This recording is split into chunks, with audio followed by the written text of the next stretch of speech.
Bom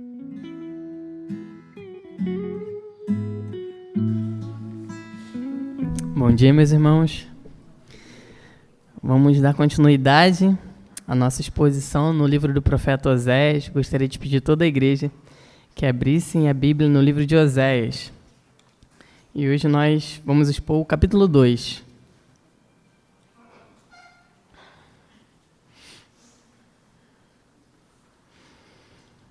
Livro do profeta Oséias, capítulo 2.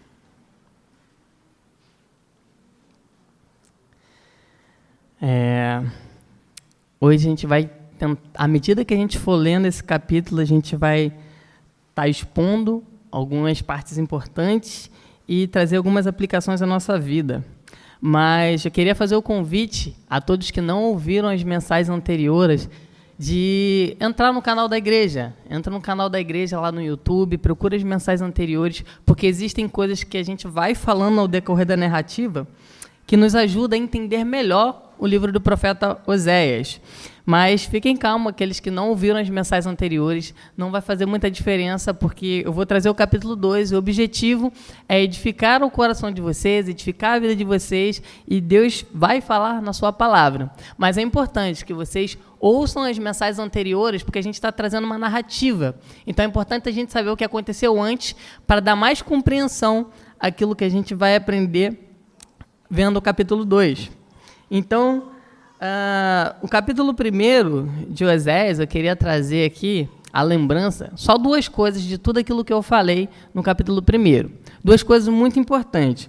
A primeira dela é que a gente tem que entender a estrutura do livro de Oséias. A estrutura do livro, no capítulo 1, já nos trouxe. O primeiro capítulo vem com uma mensagem de juízo severo.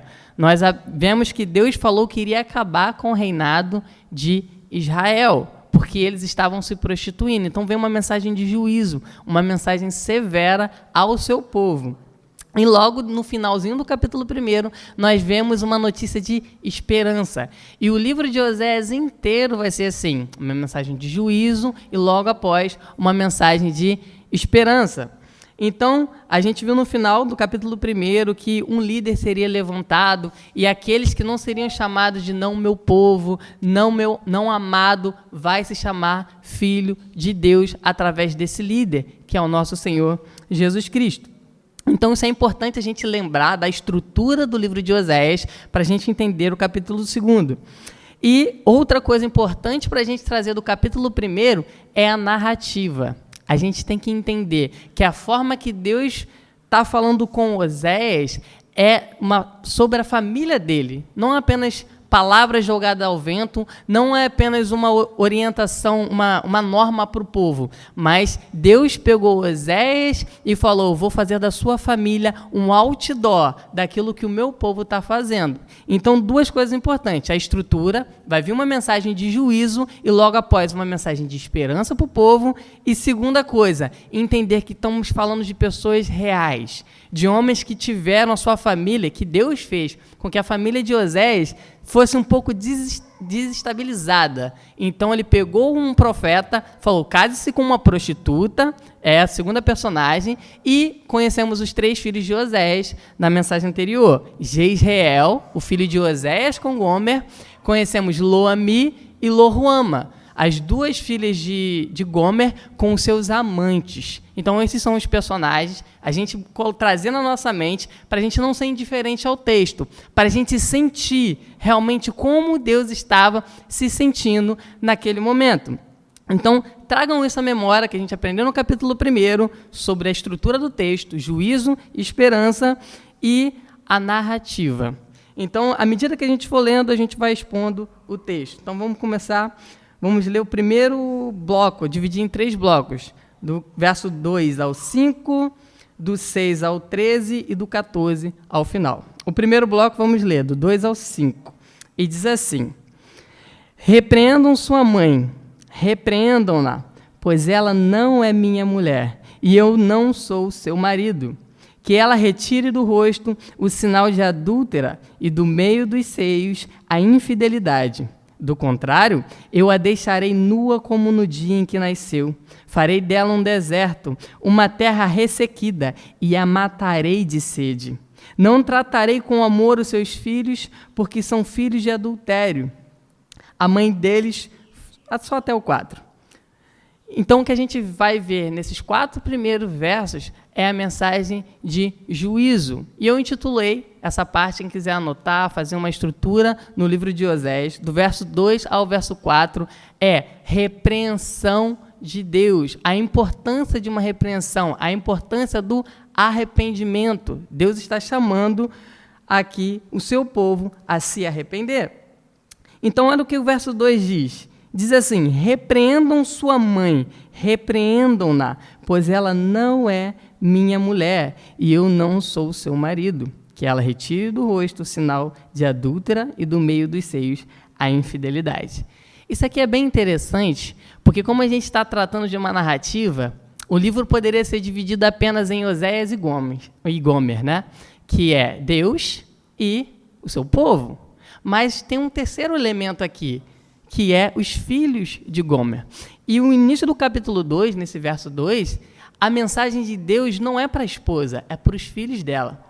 Deus está falando assim para os filhos de Gomer: repreendam a sua mãe. Isso é muito interessante. Por quê? Porque ao tempo que Oséias é como se fosse a representação de Deus nessa narrativa, Gomer, a nação, a gente se pergunta, e os filhos também é a nação? Sim, os filhos são a nação que nasceu em infidelidade. Lembra? Lo-Ammi e Lo-Ruama são filhos da infidelidade. Então, Deus está trazendo uma mensagem aqui, uma ordem a pessoas que nasceram no meio da infidelidade. Então, isso é uma advertência para aqueles que provavelmente não tiveram aí uma família cristã, que nasceram num lar de infidelidade ao Senhor e fica assim, o que Deus tem para falar para mim?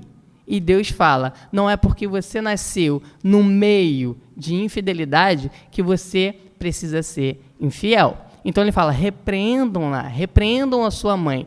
Mesmo você que nasceu num lar que não é um lar fiel ao Senhor, você pode ter um relacionamento seguro com Deus. Basta você repreender essas atitudes de infidelidade. Então o texto começa com isso, repreendam a sua mãe. Um texto direcionado a filhos que nasceram na infidelidade. Então ele chega, Deus pede isso para ele e ele dá uma orientação. Ele fala, olha, fala para a mãe de vocês o seguinte, retirem, que ela retire, parte B do verso 2, que ela retire do rosto o sinal de adúltera e do meio dos seios a infidelidade. A repreensão de Deus também tem uma ordem junto disso. Não simplesmente exorte ela, mas diga o que ela precisa fazer. Isso pode ficar um pouquinho obscuro de que o que é retirar do rosto o sinal de adúltera e do meio dos seios a infidelidade.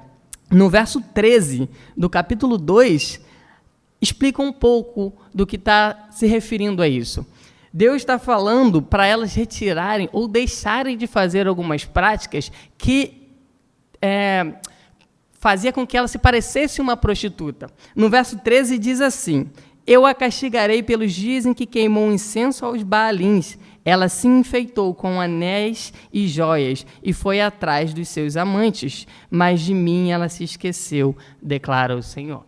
A orientação de Deus para os filhos de Gomer é, fala para ela tirar, fala para ela deixar essas práticas que ela faz.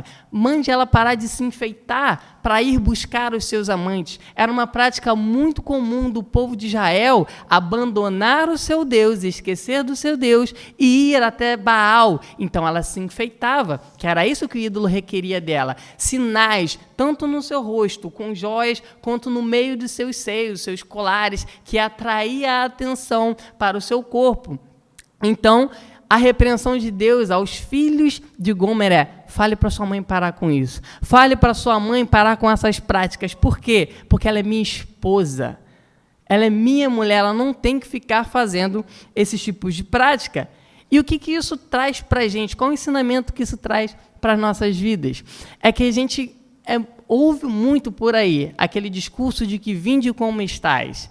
Você, para ser cristão, você só tem que vir. Mas muitos ficam nesse discurso. Muitos não querem passar para a segunda etapa, que é retire do rosto as marcas que te associem com pessoas que não é a minha esposa, com pessoas que adoram a outros deuses. A gente não pode simplesmente ficar em vinde como estás e fica.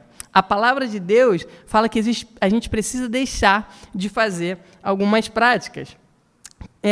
Gostaria de abrir no livro de 1 João capítulo 3, para a gente mostrar como são as práticas do Filho de Deus e as práticas daqueles que não é Filho de Deus. 1 João capítulo 3, verso 8 e 9. Vai estar aparecendo aqui, para a gente poupar um pouco de tempo. E diz assim: aquele que pratica o pecado é do diabo, porque o diabo vem pecando desde o princípio. Para isso o Filho de Deus se manifestou, para destruir as obras do diabo. Todo aquele que é nascido de Deus não pratica o pecado, porque a semente de Deus permanece nele e não pode estar no pecado, porque é nascido de Deus. Então, é importante a gente ver essas advertências no livro de Oséias, porque existem advertências severas na nossa vida. A gente vem pela graça ao Senhor, nós somos lavados da forma que a gente vive. Mesmo sendo infiel, Ele nos purifica e nos traz ao seu seio de amor. Mas Deus tem uma mensagem para a gente: retire do rosto o sinal de infidelidade. Ele fala: deixe as práticas, não viva mais praticando essas atrocidades, viva como filhos de Deus. E é importante falar isso, porque com isso eu não estou dizendo que agora que vocês são cristãos, vocês já não pecam mais. Porque o próprio João fala que a gente é mentiroso se a gente falar isso, né? Então, a grande questão é a gente diferenciar, a gente cair em pecado e ser praticante do pecado. Eu gosto muito de trazer uma ilustração que eu nunca mais me esqueci. Eu uso como se fosse no esporte, né? Alguns homens aqui da igreja têm o famoso... Como é que eu posso dizer? Alguns homens aqui praticam esporte, jogam seu futebol uma vez por semana ou por quinzena, não sei. Mas eles ficam pensando: vai chegar o dia do meu futebol, vai chegar o dia que eu vou estar fazendo aquilo ali, que eu vou estar com os meus amigos. Eu sou um praticante desse esporte. E Deus fala que a gente, como filho de Deus, não podemos ser praticante do pecado. A prática já significa premeditar. Se terça-feira é o dia que eu irei praticar. É aquele pensamento: eu vou fazer. O pecado na vida do cristão não pode ser uma prática.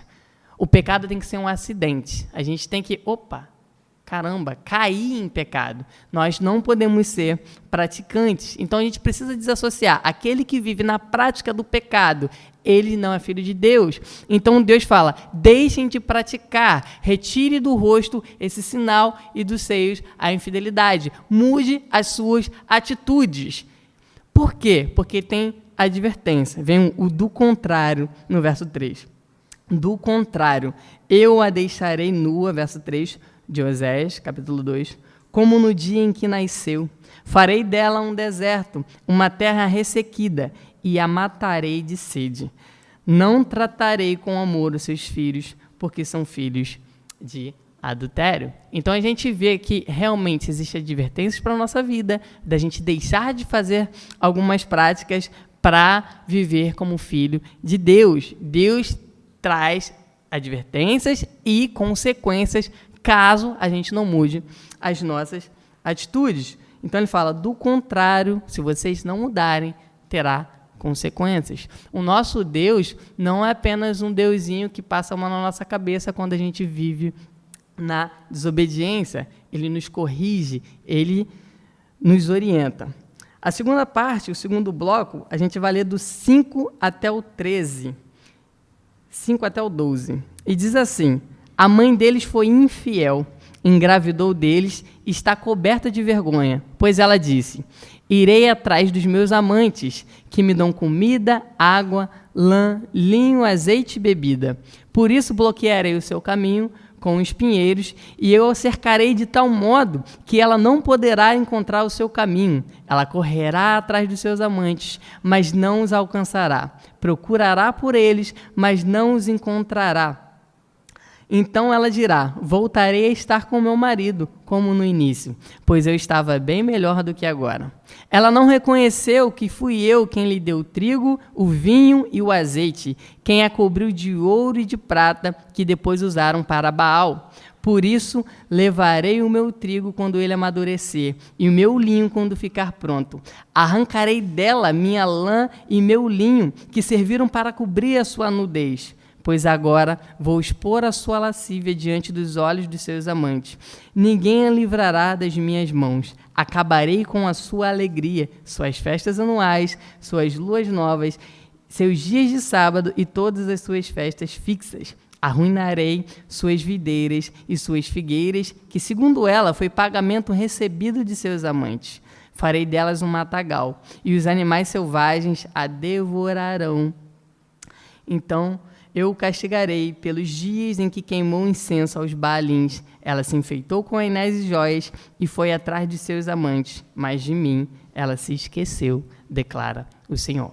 Esse segundo bloco aqui, eu coloquei que Deus, ele mostra e cura a nossa cegueira. Por quê? De início, ele dá advertência aos filhos de Gomer, fale para ela deixar essas práticas. Do contrário, acontecerá coisas terríveis a vocês. Do contrário, minha mão vai ter que pesar sobre vocês. Eu irei fazer o que ele começa a descrever aqui. Deus, ele começa a privar Gomer de algumas alegrias. Isso é algo extremamente importante. A palavra de Deus, quando a gente abre, existem muitas promessas, orientações, exortações que nos colocam já no caminho correto. Por exemplo, no verso 8 e no verso 12, ao ler, a gente já consegue abrir os nossos olhos para algumas verdades. O verso 8 diz assim: ela não reconheceu que fui eu quem lhe dei o trigo, o vinho e o azeite, quem a cobriu de ouro e prata, que depois usaram para Baal. O verso 12 fala: arruinarei as suas videiras e as suas figueiras, que, segundo ela, foi pagamento recebido de seus amantes. Farei dela um matagal e os animais selvagens as devorarão. Só ao ler esses dois versículos, por exemplo, nós conseguimos ver que nada vem de outra coisa que não seja do nosso Deus. Todas as bênçãos que nós temos recebido, por mais que a gente pode falar, não, isso foi porque eu estudei muito, isso é porque eu tenho uma família abençoada, no fim das contas, quem nos dá isso é o nosso Deus. E quando nós lemos esses versos, de uma forma formativa mesmo, nós conseguimos já aprender algo. Opa, tudo vem de Deus. Opa, a palavra de Deus está mostrando realmente, segundo eu acho que, eu tenho um entendimento que eu passei porque eu sou bom, mas, na verdade, é Deus que faz essas bênçãos na nossa vida. Isso a gente somente lendo. Mas eu acho bem interessante uma outra forma que Deus nos mostra a nossa cegueira e cura a nossa cegueira. E essa segunda forma é as privações de amor. Quando eu estava meditando nesse segundo bloco, eu fiquei impactado e admirado como Deus ele é bom. E a gente não consegue perceber. No verso 6, no 5 e 6... Oséias fala assim: a mãe deles foi infiel, engravidou deles e está coberta de vergonha, pois ela disse: irei atrás dos meus amantes, que me dão comida, água, lã, linho, azeite e bebida. Por isso, aí Deus fala, bloquearei o seu caminho com espinheiros, eu a cercarei de tal modo que ela não poderá encontrar o seu caminho. Então, eu chamei esse bloco, essa parte de privações de amor. Deus ama a sua nação, Deus ama o seu povo, e um Deus que ama o seu povo jamais permitirá que o seu povo viva se destruindo. Essa é a mensagem. Deus não vai permitir isso.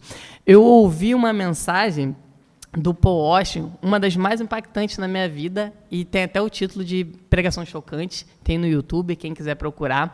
E o Paul Washer, ele dá uma seguinte ilustração sobre Deus como um pai. Ele fala que o nosso Deus não é um pai negligente.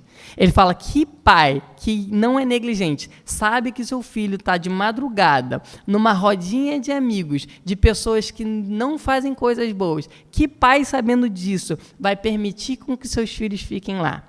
O nosso Deus é aquele pai que vai lá de madrugada, vai pegar o filho pela mão e colocar dentro de casa, o filho querendo ou não. A gente precisa tirar um pouco desse discurso romântico que a gente ouve muito por aí, que é, Deus quer até te salvar, Ele quer muito, mas Ele não pode se você não quiser, se você não estender a mão. Ele até quer muito, Ele até estica a mão, Ele vai de madrugada a essa reunião de amigos e Ele fala, vem para casa, meu filho. E o filho fala, eu não quero, pai. Eu falo, então eu vou embora. Queria tanto ajudar o meu filho, que está indo por caminhos errados, mas esse filho não quer vir. O que eu vou fazer? Paul Washer fala, o nosso Deus não é um pai negligente. Ele vai pegar o filho, ele vai arrancar o filho de lá e ele vai levar em casa. Isso é bem, é uma privação de amor. E isso me impactou muito, porque realmente a gente ouve isso frequentemente. Ele quer. Meus irmãos, entendam esse discurso dessas pessoas. Isso torna o nosso Deus, além de negligente, um Deus fraco. Porque se eu sou um pai e eu tenho poder, eu vou pegar o meu filho e vou levar ele para casa porque é o bem dele. E se alguém quiser se voltar contra mim, quem vai se voltar contra Deus? Quem é mais forte que o nosso pai? Quem nos quer melhor do que o nosso Deus? Então, eu ouvi isso e nesses versos, Deus vai começar a colocar um monte de coisas que Ele está fazendo. Está privando ela de encontrar os seus amantes. Está colocando, sim, espinhos no caminho, justamente porque ela quer ir até os seus amantes, mas ela vai encontrar dificuldades. Ela vai encontrar muitos problemas que a privam de estar onde ela não deveria estar. Então, eu chamei esse bloco inteiro de privação de amor. Outra coisa bem interessante também é o verso 7. Diz assim, ela correrá atrás dos seus amantes, mas não os alcançarão. Procurará por eles, mas não os encontrará. Então ela dirá, voltarei a estar com meu marido como no início, pois eu estava bem melhor do que agora. Esse texto soa até um pouco familiar, né? Quando eu li, eu falei, nossa, temos aqui um filho pródigo do Antigo Testamento. Um filho que pegou, estava usando a sua herança com os prazeres desse mundo, ele foi totalmente, gastou de forma desordenada, chegou ao fundo do poço e lá ele reconheceu, nossa, olha como é que está a minha vida, vou voltar para o meu pai, porque lá até os servos deles eram bem tratados. Quando eu li esse verso, eu falei, olha aqui o filho pródigo, olha aqui a nação de Israel, de fato, depois que são privados, depois que Deus priva, eles lembram, o meu pai é bondoso, o meu marido me tratava muito bem. Isso é algo muito, muito maravilhoso. E eu comecei a pensar, por que na história do filho pródigo ele não se deu bem? Por que ele não pegou a herança, viveu como quis e tá bom, estava lá nos seus prazeres e tal, e teve uma vida boa? A minha resposta que Deus deu ao meu coração, eu queria compartilhar com vocês, é que ele era um filho pródigo. Ele não era um perdido pródigo. Porque a Bíblia fala que quando você é filho, Deus vai disciplinar você. Isso não é algo só do Antigo Testamento. Hebreus capítulo 12 mostra ali a disciplina aos filhos. E Deus disciplina os filhos por amar esses filhos. Então, o filho pródigo sofreu as suas privações porque ele iria voltar. Deus fez isso para que ele voltasse a Deus. Se ele não fosse filho, ele estaria, como Romanos, se não me engano, no capítulo 2, recebendo tudo, vivendo para os seus próprios prazeres, tudo dando certo. Não ia ter privação, porque Deus priva para que seus filhos voltem para Ele. Outro verso aqui, o verso 8, diz, ela não reconheceu que fui eu quem lhe deu o trigo, o vinho e o azeite, quem cobriu de ouro e prata, que depois usaram para Baal. Então Deus abençoa o seu povo e muitas vezes a gente não sabe usar as bênçãos de Deus. Nós pegamos aquilo que Deus tem nos abençoado e nos voltamos contra Deus. Mas graças a Deus, o nosso Deus não tem apenas mensagens de advertências pesadas para a gente, Ele nos mostra a nossa cegueira, Ele cura a nossa cegueira, Ele nos dá advertências daquilo que devemos fazer e daquilo que precisamos fazer, mas Ele não deixa tudo nas nossas costas. E a última parte desse livro eu chamei de A Esperança no Amor de Deus, que é do verso 14 até o final, até o 23. Eu não vou expor verso por verso, porque não temos tempo, mas que a gente possa entender esses 3 blocos, que é a estrutura de Osés. Vai vir uma advertência e depois mensagem de consolação. Verso 14 diz assim, portanto, agora vou atraí-la, vou levá-la para o deserto e falar-lhe com carinho. Ali devolverei a ela as suas vinhas e farei do vale de Acor uma porta de esperança. Ali ela me responderá, como nos dias de sua infância, como no dia em que saiu do Egito. Naquele dia, declara o Senhor, você me chamará meu marido. Não me chamará mais meu Senhor. Tirarei dos seus lábios os nomes dos Baalins, seus nomes não serão mais invocados. Naquele dia, em favor deles, farei um acordo com os animais do campo, com as aves do céu e com os animais que rastejam pelo chão. Arco, espada e guerra, eu os abolirei da terra, para que todos possam viver em paz.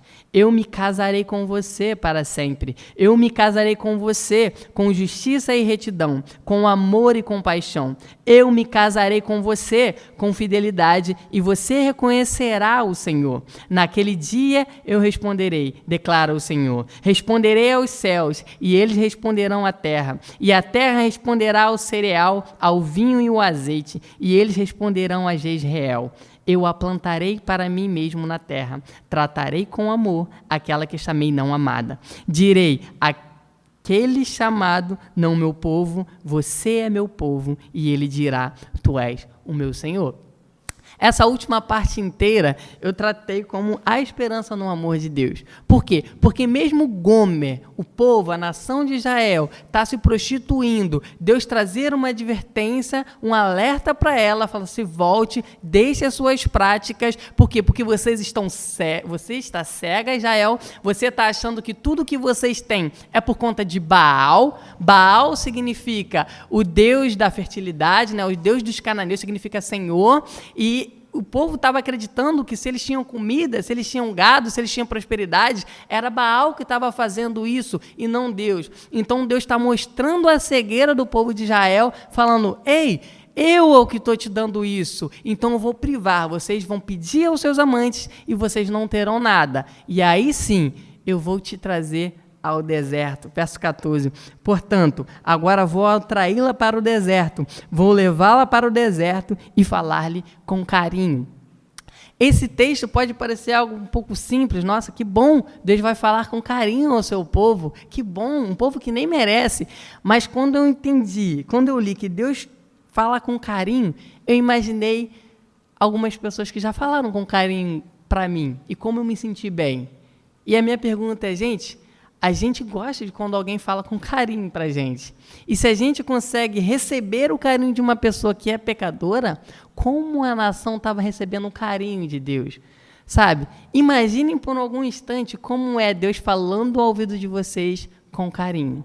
Um carinho pleno, um carinho perfeito. Eu fiquei extremamente emocionado quando eu pensei nisso, porque toda vez que eu vejo um atributo de Deus, eu tento amplificar ao máximo que a minha mente limitada consegue, e só nesse meu pensamento eu já me maravilhei. Caraca, deve ser algo incrivelmente maravilhoso. Você está no meio de trevas, fazendo aquilo que é errado, Deus te chama para o deserto e fala, vem cá, mas não fala de uma forma grossa, ele fala com carinho, um carinho que Deus tem. Então isso me maravilhou, porque agora vai vir esperança. Mesmo no meio do deserto, verso 15, ali devolverei a ela as suas vinhas e farei do vale de Acor uma porta de esperança. Eu queria ler vocês Josué, capítulo 7, só para a gente entender o que significa farei do vale de Acor uma porta de esperança. Josué, capítulo 7, do verso 19... Do verso 19. Vamos ler do verso 19. Josué, capítulo 7, verso 19. E diz assim, pode acompanhar aqui no telão. Diz assim, então Josué disse a Acã, meu filho, para a glória do Senhor, o Deus de Israel, diga a verdade, conte-me o que você fez, não me esconda nada. Acã respondeu, é verdade, que pequei contra o Senhor, o Deus de Israel. O que fiz foi o seguinte, quando vi entre os despojos uma bela capa feita na Babilônia, 2,4 kg de prata e uma barra de ouro de 600 gramas, eu os cobicei e me apossei deles. Estão escondidos no chão da minha tenda, com a prata por baixo. Josué enviou alguns homens que correram à tenda de Acã. Lá estavam escondidas as coisas, com a prata por baixo. Retiraram-nas da tenda e as levaram a Josué e a todos os israelitas e as puseram perante o Senhor. Então Josué, junto com todo Israel, levou Acã, bisneto de Zerá, e a prata, a capa, a barra de ouro, seus filhos e filhas, seus bois, seus jumentos, suas ovelhas, sua tenda e tudo que lhe pertencia ao vale de Acor. Disse Josué: por que você nos causou essa desgraça? Hoje o Senhor lhe causará desgraça. E todo Israel o apedrejou, e depois apedrejou também os seus, e queimou tudo e todos eles no fogo. Sobre Acã ergueram um grande monte de pedras, que existe até hoje. Então o Senhor se afastou do fogo de sua ira, por isso foi dado àquele lugar o nome de Vale de Acor, nome que permanece até hoje. Eu li esse trecho justamente para a gente ver o que aconteceu naquele momento para quem estava ouvindo essa mensagem. Se vocês perceberem, tanto Gomer quanto a nação de Israel estava se parecendo muito com Acã. Eles eram do povo de Deus, mas quando eles olharam as coisas dos cananeus, eles começaram a flertar. Isso é tão lindo, eu quero para mim. E começaram a pegar as práticas dos cananeus e a viver como Deus não queria. Então eles estavam se identificando. Quando Deus fala, vou te levar para o deserto. E olha, da mesma forma que for lá, da mesma forma não, há esperança. Aonde existiu uma infidelidade a mim, aonde existiu pessoas que cobiçaram e se apossaram de coisas, ao contrário do que aconteceu lá com Acã, que eles morreram apedrejados, eu falei, do Vale de Acor, um lugar que era um sinal de destruição, eu vou abrir uma porta de esperança lá, porque vocês estão se imaginando destruídos, essa é a realidade. Porque se eu faço algo contra o Senhor, e eu sei claramente que é contra o Senhor, eu espero a destruição. Eu já vi acontecendo com Acã, não somente com Acã, todos os seus morreram junto com Acã. A nação inteira iria perecer. Essa é a mentalidade que eles tinham ao ouvir a profecia.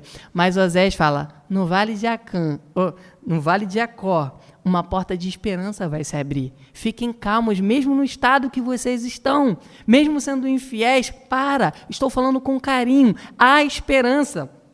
Olha o verso 16, para a gente encerrar. Diz assim, naquele dia, declara o Senhor, você me chamará meu marido, não me chamará mais meu Senhor. Se vocês olharem na Bíblia de vocês, tem um azinho logo depois do Senhor. Lá embaixo está dizendo, hebraico Baal. É realmente o que está escrito. Vocês não me chamarão mais Baal, vocês vão me chamar meu marido.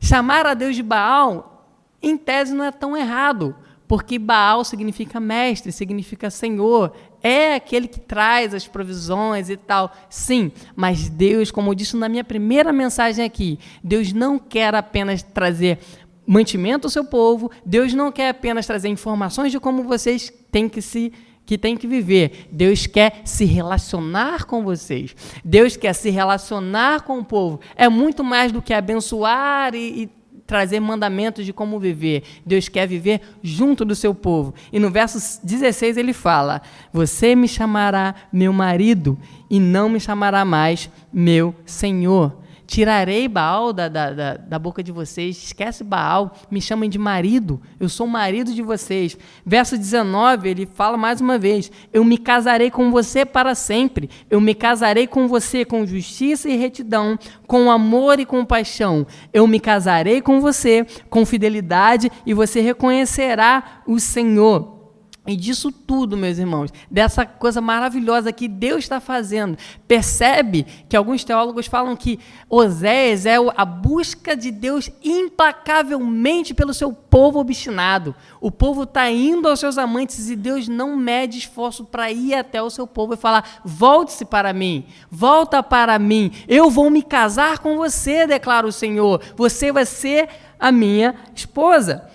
Mas o mais lindo de toda essa força que Deus está fazendo, de tirar o povo, o verso 23 é uma das coisas que mais me impacta. E diz assim, eu a plantarei para mim mesmo na terra, tratarei com amor aquela que chamei não amada. Direi àquele chamado não meu povo, você é meu povo. E ele dirá, tu és o meu Deus. Não é apenas uma busca implacável de alguém que não está nem aí para Deus. Ao ver, ao reconhecer tudo aquilo que Deus faz, ao se relacionar com Deus, eu lembro de Tomé. Mesmo na sua incredulidade, ele estava ali no meio do povo, Jesus chegou até ele e falou: Tomé, bem-aventurado quem não vê e acredita, mas tu quer ver? Encosta aí.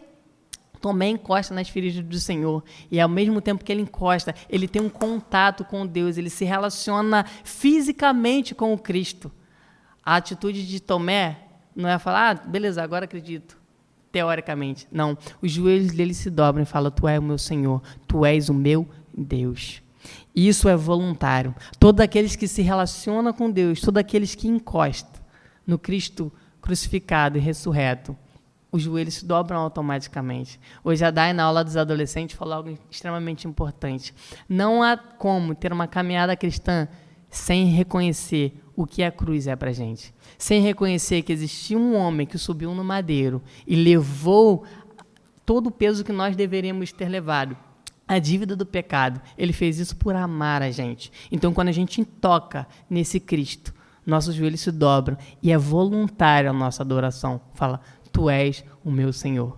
Então, que o Senhor possa nos abençoar com essa mensagem de Oséias, que a gente entenda, existe sim repreensão, é a estrutura do texto de Oséias, tem severas advertências para a gente, mas no fim, há esperança para o perdido, ainda que seja no vale de Acó. Há esperança lá. Ainda que você se sinta, não tem mais jeito. Eu já vi outras pessoas perecendo. Sempre há esperança para aqueles que têm um relacionamento com Cristo. E a mensagem é: volte-se para Deus. Volte para mim. Ele está buscando encontrar vocês. Ele vai, não medir esforço. Lembra? O nosso Deus não é um pai negligente. Ele vai atrás. Ainda que seja necessário ele jogar você no chão, te tornar cego temporariamente, mas se isso te fizer um grande homem, como fez com o apóstolo Paulo, ele fará. O nosso Deus é poderoso em amar. Vamos orar? Senhor Deus, muito obrigado, Senhor. Obrigado por essa mensagem. Obrigado, Senhor, porque o Senhor falou ao meu coração, Pai. E como eu tenho um pedido durante a semana, que o Senhor possa ter falado fortemente ao coração da minha igreja, Senhor. Que eles possam reconhecer, Senhor, que o seu amor ultrapassa qualquer limite, Senhor. E que sempre há esperança para aqueles que se voltam para Ti, ó Pai. Por favor, ó Deus, que o Senhor possa fixar essa palavra no nosso coração, Senhor. Que essa palavra possa produzir amor a Ti, ó Deus. Não apenas um conhecimento para a nossa mente, mas que a gente entenda que temos alguém que nos ama e Ele é o nosso esposo fiel, ó Deus. Obrigado por tudo que o Senhor tem feito nesse lugar aqui em Parque Alvorada. Te agradecemos e eu te peço, Senhor, esteja sempre conosco, Pai. Nunca nos abandone. Caminhe ao nosso lado ao decorrer dessa semana, Senhor. Por favor, ó Deus. E se os nossos olhos se desviarem de Ti, e se o nosso coração se inclinar a outro lugar, por favor, nos cerque com seus braços de amor, ó Deus. É isso que nós choramos, ó Pai, já sendo grato por tudo que o Senhor já fez até hoje em nossa vida e confiando que o Senhor fará até o dia de sua volta, Senhor. Em nome de Jesus, essa é a nossa oração. Amém e amém.